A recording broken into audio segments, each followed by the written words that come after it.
Deus.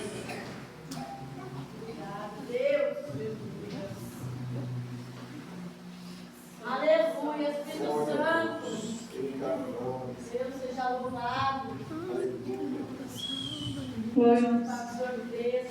Evangelho escrito segundo o nosso irmão João, capítulo 15, versículo 15 e 16. Amém? Amém. Glória ao seu santo nome, Jesus.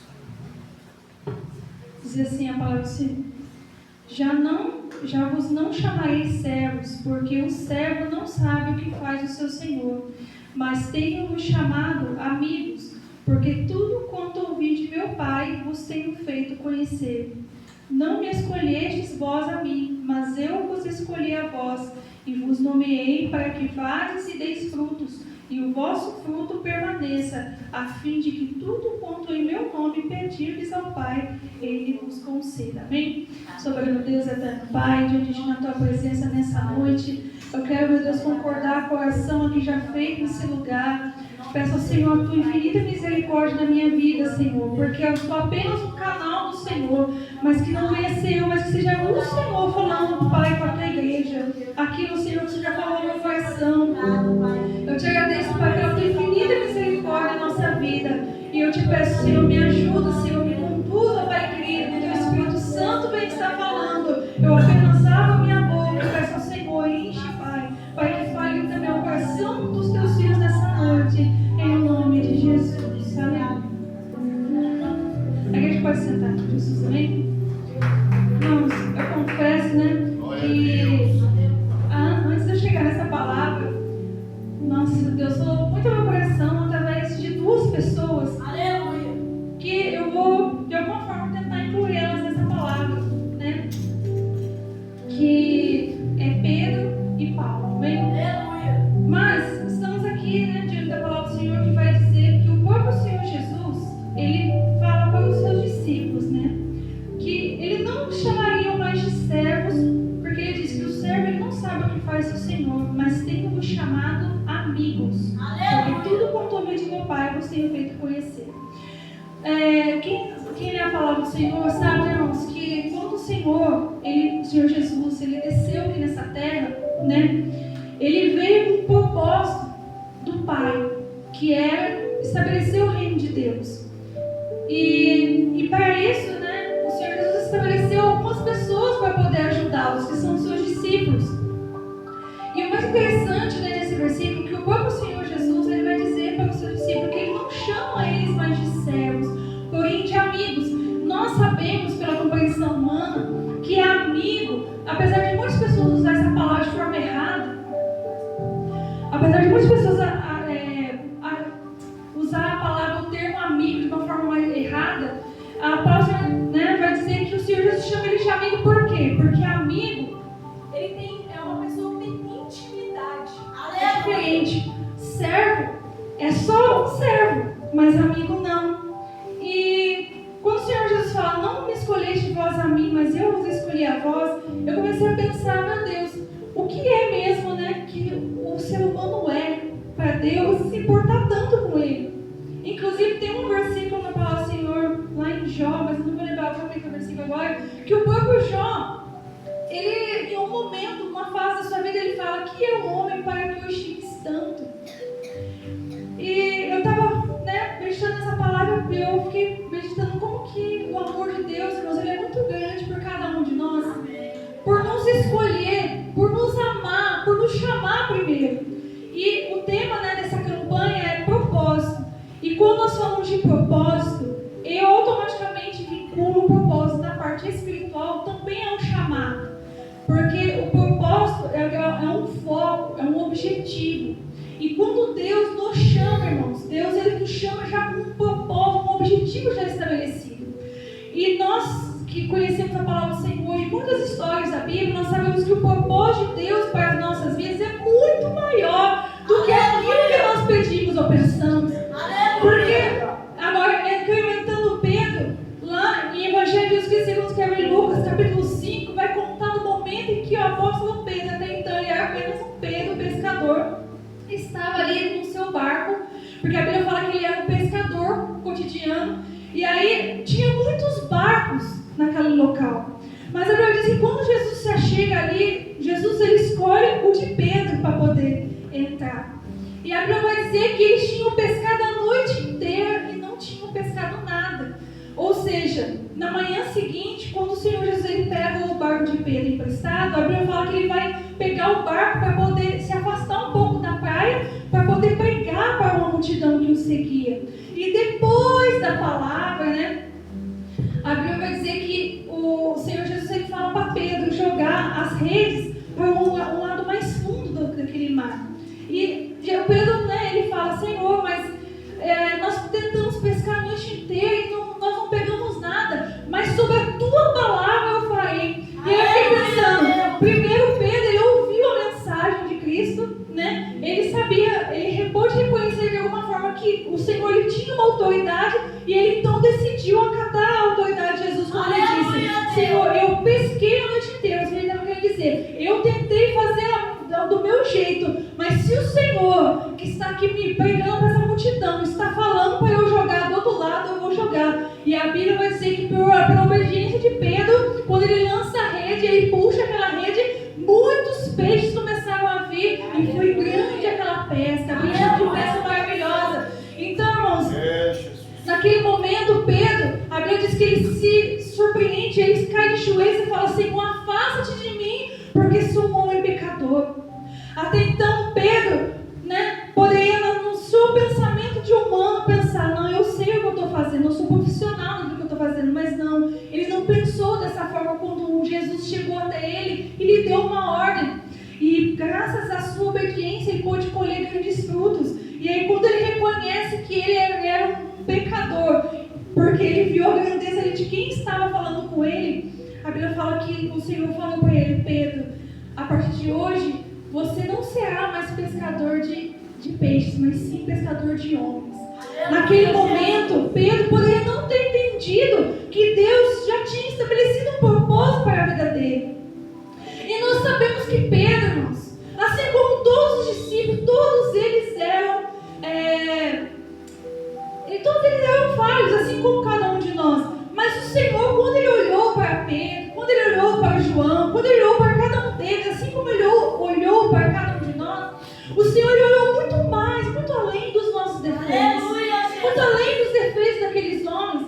E para você que acompanha a palavra de Deus, você vai saber que por muitos episódios, os discípulos, eles demonstraram com a atitude deles, que mesmo eles seguindo Jesus, ainda assim eles não eram totalmente convertidos. Porque tinha episódios em que eles brigavam entre eles, tinha episódios que eles se achavam às vezes, né, que eles já estavam num patamar espiritual, tentando fazer certas coisas, mas eles não tinham o devido preparo. E em todos os momentos, 3 anos de ministério que o Senhor Jesus esteve aqui nessa terra, o Senhor sempre ensinando eles com carinho, amor, daquela forma.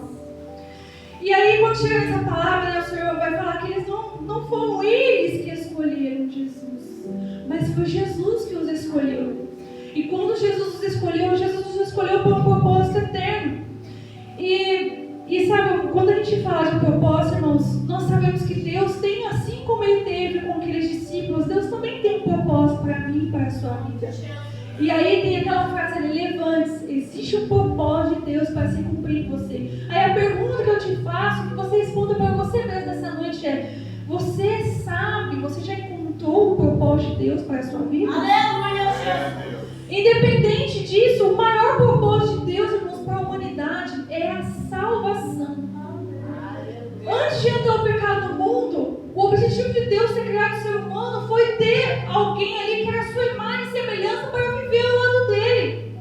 Mas esse propósito, infelizmente, o próprio ser humano quebrou uma aliança quando deixou o pecado entrar no mundo.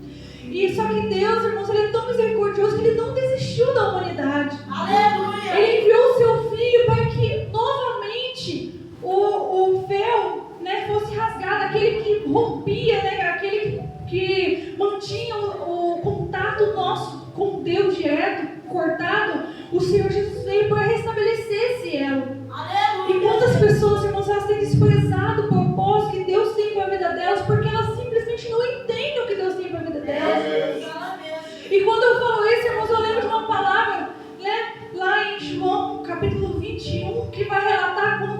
Jesus já tinha morrido, já tinha ressuscitado e pela terceira vez ele estava aparecendo para os seus discípulos.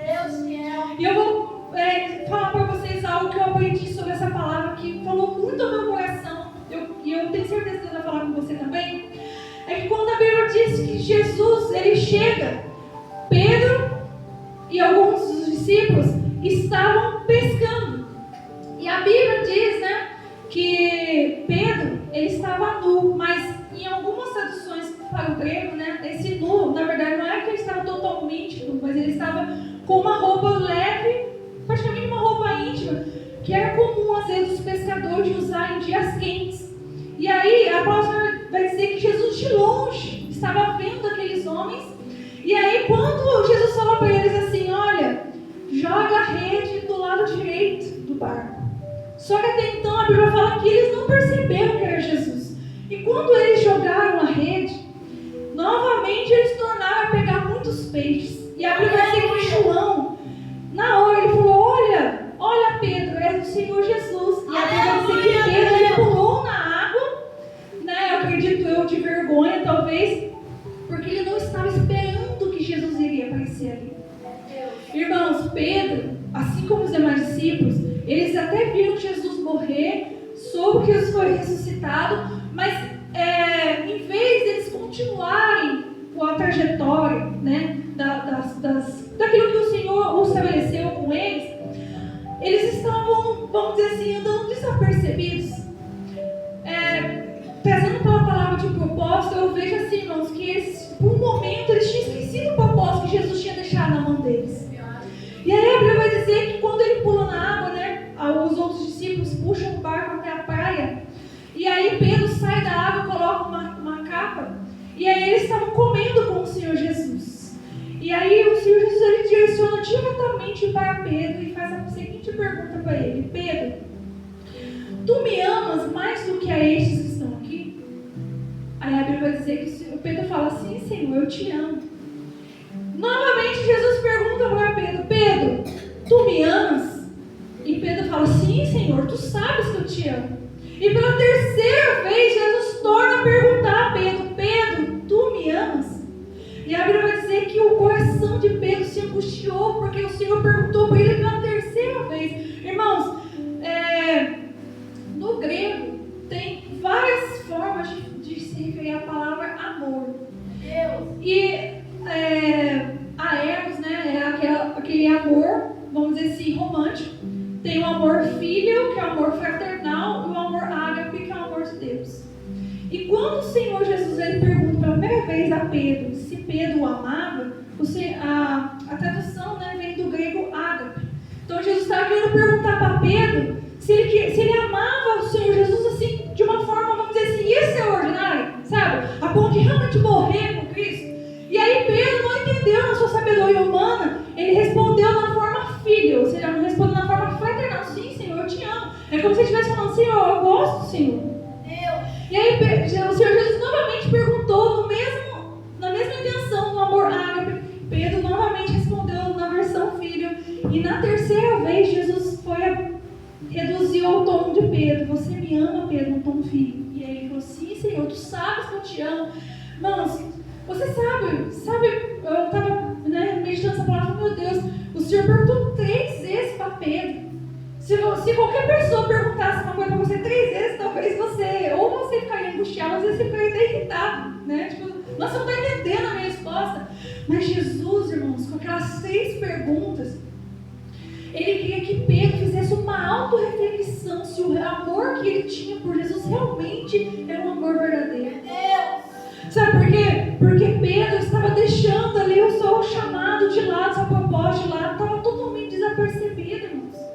E muitas vezes nós, dentro da casa do Senhor, nós ficamos desapercebidos daquilo que o Senhor nos falou, o Senhor já nos prometeu, o Senhor já nos chamou. Então o Senhor, ele muitas vezes ele tem que nos chamar a nossa atenção de uma forma que mexe dentro da nossa alma. Aleluia, Espírito Santo. Uma pessoa, antes de chegar essa parte, quando a pessoa ela não ouve o propósito de Deus, irmãos, muitas vezes Deus ele tem que aplicar o seu tratamento nas nossas vidas. Você sabia disso? Verdade. E quando Deus usa o seu tratamento em nós, irmãos, muitas vezes é com um puxãozinho de orelha, muitas vezes uma tempestade, um vento forte. Às vezes aquele vento joga tudo um para cada lado, porque a intenção de Deus é nos fazer voltar ao primeiro amor, nos fazer voltar ao propósito. E uma pessoa, irmãos, que passou por isso é o apóstolo Paulo, porque a Bíblia vai dizer que quando o Senhor Jesus aparece para ele, quando ele estava indo no caminho de Damasco, com a intenção de procurar cristãos para prender e matar, a Bíblia vai dizer que o Senhor Jesus aparece para ele numa voz, uma luz muito forte, e ele fala: Saulo, Saulo. Ele fala: Senhor, mas quem é o Senhor?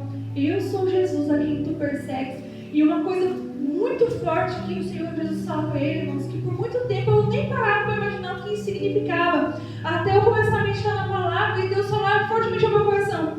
O Senhor Jesus falou assim: dura coisa é para ti recalcitrar contra os aguilhões. Você sabe o que significa a palavra recalcitrar?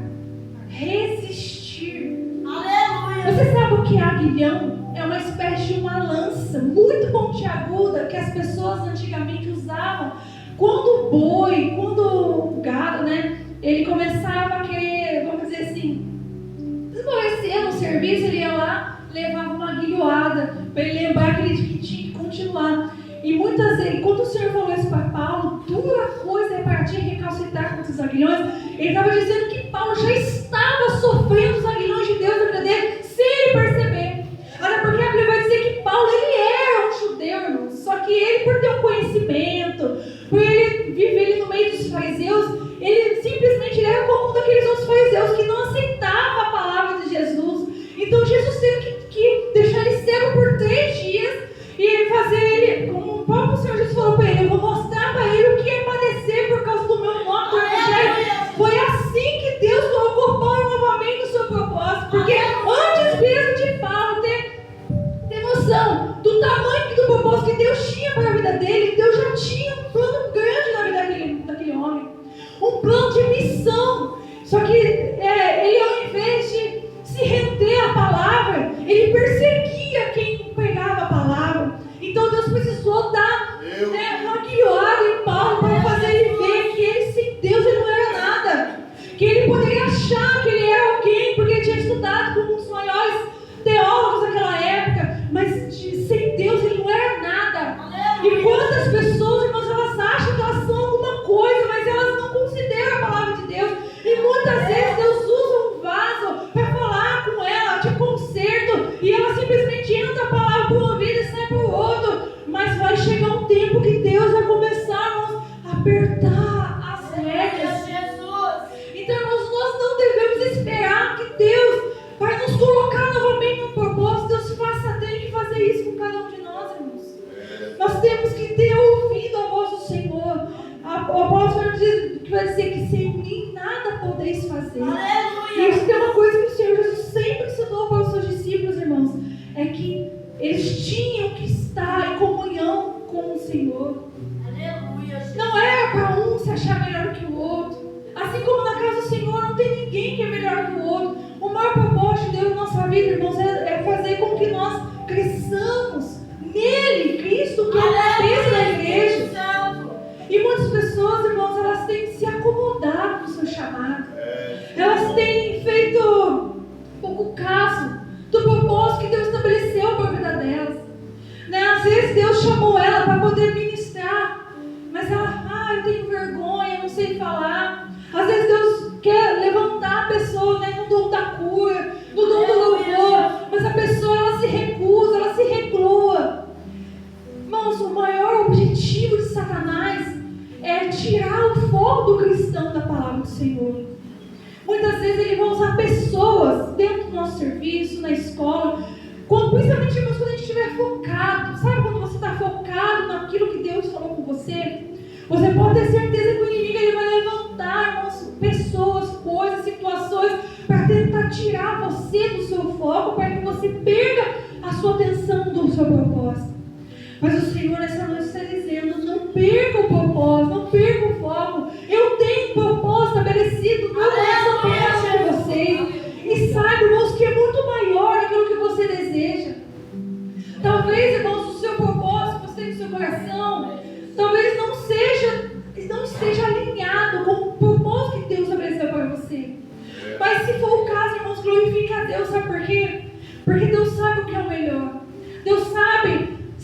aquilo que a gente muitas vezes deseja vai nos tirar do nosso propósito maior que Deus estabeleceu para nós. Mas o Senhor, irmãos, por Ele nos amar, por Ele nos escolher, o Senhor, Ele não vai deixar, irmãos, que nós venhamos nos perder. Só que vai, irmãos, partir de mim e de você a nossa confiança. E não fazer, né, como muitas vezes aqueles discípulos fizeram, tentar agir conforme eles achavam que tinha que ser, e muitas vezes aprendendo, irmãos, que não era da forma como eles imaginavam. E o mais interessante é que quando Pedro, né, o Senhor pergunta para ele 3 vezes se ele o amava, o Senhor fala para ele assim, Pedro, eu vou ler, irmãos, para não falar errado para vocês. Aleluia, Espírito Santo. Glorificado seja o seu santo nome, Jesus. Toda a glória seja dada a ti. Capítulo 21, versículo 18 de João. Na verdade te digo que quando eras mais moço, te cingias a ti mesmo e andavas por onde querias. Mas quando já fores velho, estenderás as mãos e outro te cingirá e te levará para onde tu não queiras. O Senhor aqui, ele estava falando para Pedro que ia chegar um tempo em que alguém iria chegar até ele, né? Ele teria que estender as mãos e ia ser levado a um lugar que ele não queria. Mas o Senhor, ele estava falando, né, do futuro de Pedro, que foi justamente ele morreu crucificado. Só que antes, né, de chegar nessa parte da morte, se você quiser falar, o Senhor vai saber que Pedro, depois desse encontro com Jesus, a Bíblia vai dizer que Pedro ele mudou radicalmente, irmãos, radicalmente. Porque daí ele começou, né, a dar lugar de fato ao Espírito Santo de Deus, que Jesus disse que eu vou para o Pai, mas deixarei com vocês o Espírito Santo para que continue com vocês. E aí quando Pedro ele recebe, né, o Espírito Santo na vida dele, a Bíblia vai dizer que Pedro ele chegou num nível, irmãos, de espiritualidade com Deus, que até a sombra dele, onde ele passava, gente doente era curado.